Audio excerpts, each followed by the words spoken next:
Profesor Dr. Yusril Iza Mahendra bukan hanya seorang ahli hukum, tapi ia juga seorang ilmuwan yang menguasai filsafat dan ilmu-ilmu agama. Sehingga absalah atau sahihlah jika Menteri Koordinator Bidang Hukum ini menyoroti masalah korupsi dari sudut etika keagamaan. Dalam kuliah umum di kampus Institut Pemerintahan Dalam Negeri atau IPDN di Sumedang, Jawa Barat, Yusril mengatakan bahwa maraknya korupsi di negeri ini bukan lantaran kurangnya perangkat hukum atau kurangnya peraturan perundang-undangan yang mengatur masalah tindak pidana korupsi, melainkan karena kurangnya testik demokrasi yang dilandasi nilai-nilai etika peradaban bersumberkan ajaran agama. Atau jika disederhanakan, kurangnya etika alias moralitas keagamaan. Kurangnya etika atau moralitas keagamaan itu seharusnya tidak terjadi di Republik Indonesia, karena Republik ini didirikan di atas negara yang menomorsatukan kepercayaan kepada Tuhan Yang Maha Esa, seperti termaktub dalam sila pertama Pancasila. Atas dasar itu, bangsa Indonesia seharusnya takut melakukan korupsi, sebab korupsi sangat bertentangan dengan ajaran agama. Namun kenyataannya, praktik korupsi tak pernah habis dan sulit sekali diberantas. Negara yang kita bangun ini filsafatnya agak beda dengan filsafat Plato, Aristoteles, John Locke, segala macam itu. Negara yang kita bangun itu dilandaskan kepada sila ketuhanan yang Maha Esa, di mana etika memainkan peran penting. Sebab yang namanya konstitusi, yang namanya undang-undang, PP, Perpres, apapun, dia akan kehilangan roh, kehilangan spirit untuk dilaksanakan kalau ketiadaan etik. Karena ketiadaan etik itulah, praktik korupsi terus berlangsung selama puluhan tahun, melintasi berbagai periode pemerintahan, tanpa takut dijerat hukum. Padahal penegakan hukum di Indonesia sudah dilengkapi Undang-Undang Anti Korupsi yang dijabarkan secara detail dalam Undang-Undang Nomor 20 Tahun 2001.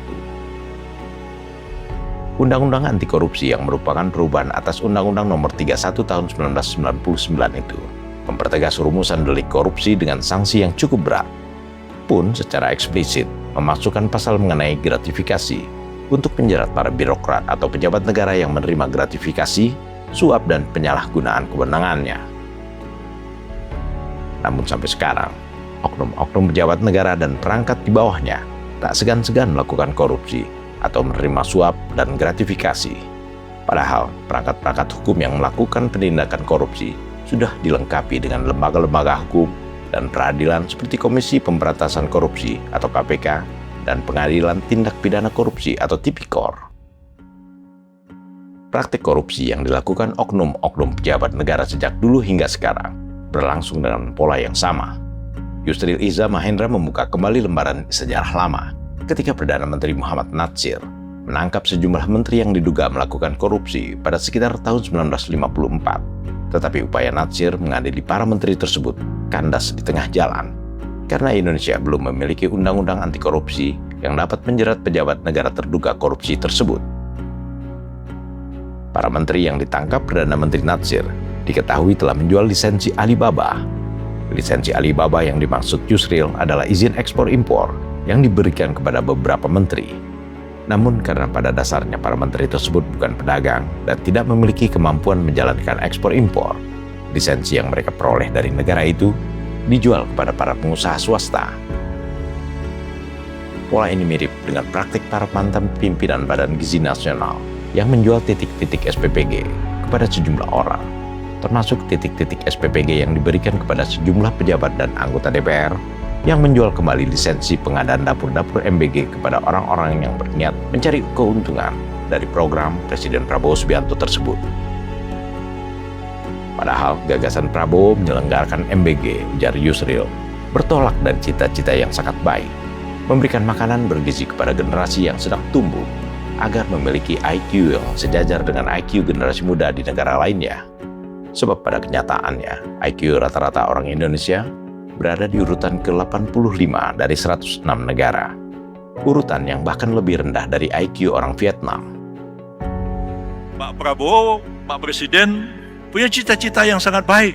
Ini bangsa Indonesia ini sudah 80 tahun merdeka, IQ-nya masih jeblok.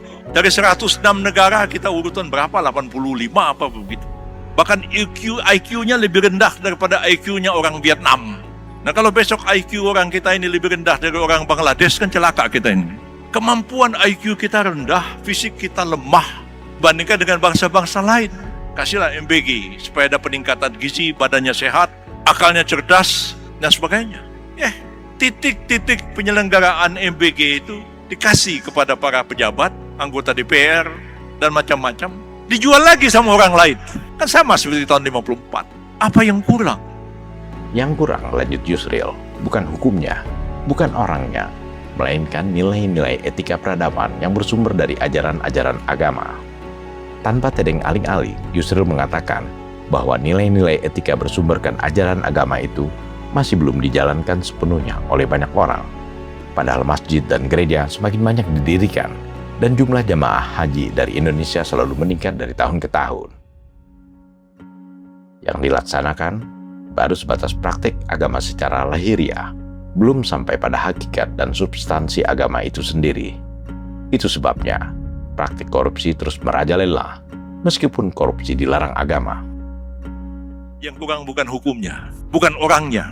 Yang kurang adalah theistic demokrasi. Demokrasi yang berlandaskan kepada nilai-nilai etika peradaban yang bersumber dari ajaran agama-agama itu tidak kalian jalankan. Itu masalahnya. Banyak masjid didirikan, banyak gereja didirikan, tiap tahun meningkat orang pergi haji, makin bertambah orang pergi umroh, lebih banyak yang pakai jilbab daripada nggak pakai jilbab, tapi kalian baru melaksanakan agama itu secara zahiriahnya saja, belum kepada hakikat dan substansi agama itu sendiri. Makanya demokrasi tanpa etik, konstitusi tanpa etik, undang-undang tanpa etik bukan berarti apa-apa.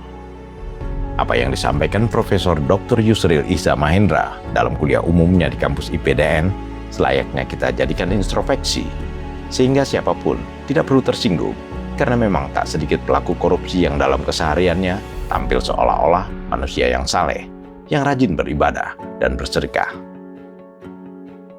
Namun ternyata tanpa rasa takut sedikit pun, mereka merampas hak-hak orang lain untuk keuntungan dirinya, serta keluarganya dan kelompoknya melalui praktik korupsi. Padahal, tak satupun ajaran agama yang ada di dunia membenarkan umatnya mengambil hak orang lain, apalagi hak orang miskin yang jumlahnya masih sangat banyak di Indonesia. Jadi tampaknya memang benar apa yang dikatakan Yusril. Praktik keagamaan yang dijalankan banyak orang di Indonesia masih berada dalam tingkatan lahiriah. Tetapi etika yang berasal dari kedalaman batiniah yang merupakan hakikat dan substansi ajaran agama justru diabaikan. Wallahu a'lam.